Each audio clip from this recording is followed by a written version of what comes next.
Okay, so this channel is inspired obviously for you guys, but it's also inspired by what I'm seeing and doing on a day-to-day basis. And recently I just had a golf lesson with a student who was very flicky, very sort of scoopy coming in towards this hitting area. And the reason why this tends to happen for golfers is because of, well, obviously maybe a bit of a lack of understanding, but also just a lack of, in this downswing position, a lack of both linear motion and a lack of what I'd class as narrowing the hand path, which basically means the golfer tends to rotate. This fires the trail hit forward, it shoves the trail shoulder up and over, makes the arm straighten too early, which is why you're scoopy, but also from the side perspective, it makes you have these over the top tendencies. And they're just obviously killers for your consistency. And that's what was happening for this golfer. He was a high handicap golfer. But really, you know, once we made this suggestion, it didn't look like that at all.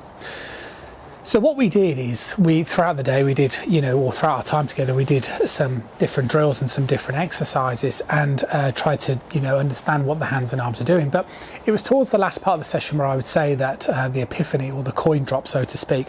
And what was happening with this golfer is in their setup position, they were the stance was generally okay, maybe slightly open, but the shoulders were definitely open.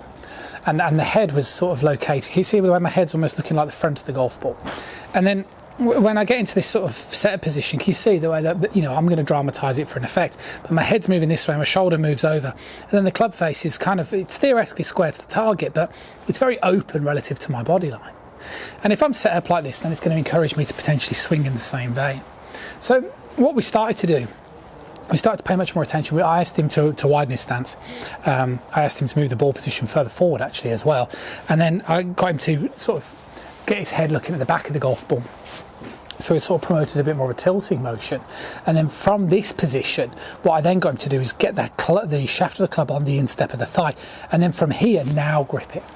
And what this did is this felt to him like a stronger grip. And by all accounts, it is a bit stronger.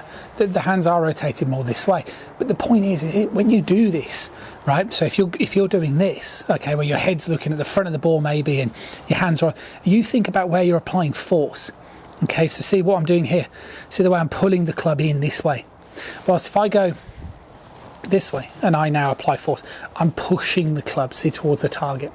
So all I want you to do is the same as my high handicap student. You are trying to drive your elbow, turn your body, swing the club maybe more to the target, whatever.